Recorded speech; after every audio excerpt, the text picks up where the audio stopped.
Depuis que nous sommes là, nous avons pu construire 1263 salles de classe dans la prévision de résorber les salles de classe sous Payotte qui avaient été dénombrées au nombre de 4353.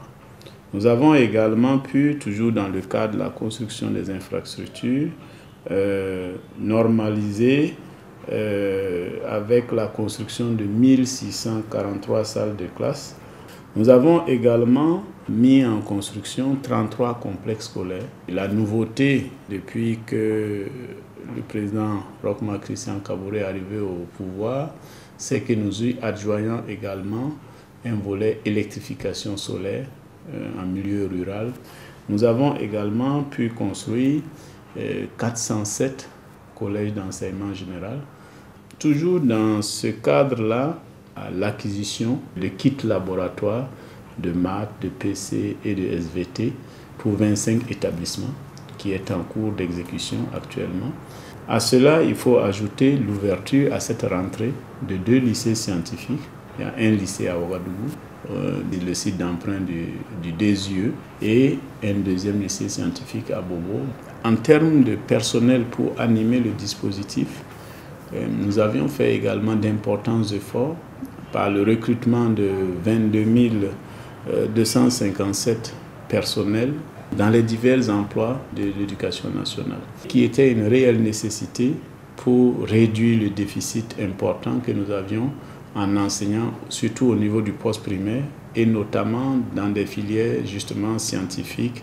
La qualité de l'éducation, le principal déterminant, c'est l'enseignant. À ce niveau, nous avons lancé un programme de formation des enseignants, notamment du primaire, qui a démarré avec 2000 enseignants, dont 1800 maîtres et 200 du post-primaire. Et l'innovation là-bas, c'est que nous avons introduit là-dedans une approche de formation à distance. Parce que vu le nombre d'enseignants que nous avons, il nous fallait trouver une stratégie pour pouvoir toucher au moindre coût, tout en préservant la qualité, le maximum de nos enseignants.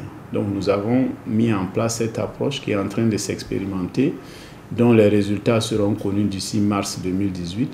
Et s'ils sont concluants, vont nous permettre de généraliser la formation.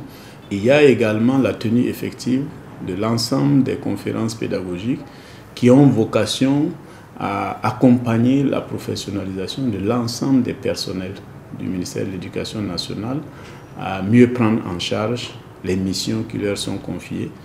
Là-dessus, nous sommes en train de réfléchir à les réformer parce qu'ils n'atteignent pas vraiment cet objectif. Donc le format est amené à changer et peut-être même les modalités. Mais l'essentiel, c'est qu'ils se sont tenus et nous en tirons un peu les enseignements pour les améliorer. Au niveau du ministère de l'Éducation nationale, nous avons institué des rencontres périodiques, trimestrielles, où nous nous rendons compte de part et d'autre de comment se porte le ministère, quelle est la vision de chacun. C'est une approche qui a facilité beaucoup le dialogue entre les partenaires et l'administration. En termes de perspective, c'est de continuer à développer les infrastructures toutes confondues pour que non seulement les enfants accèdent à l'école, mais s'y maintiennent. Au niveau du primaire, comme je l'ai dit, c'est de continuer à accroître l'offre parce que les enfants arrivent en nombre et il nous faut organiser la capacité de les accueillir pour que de moins en moins on parle de classes de 120 élèves, qu'on ramène ça à des ratios qui sont pédagogiquement gérables. La qualification des enseignants, nous devons continuer à travailler sur cela, à pouvoir l'évaluer même pour savoir vraiment est-ce que les gens sont effectivement en capacité d'être de bons enseignants dans la classe. Ça, c'est un élément.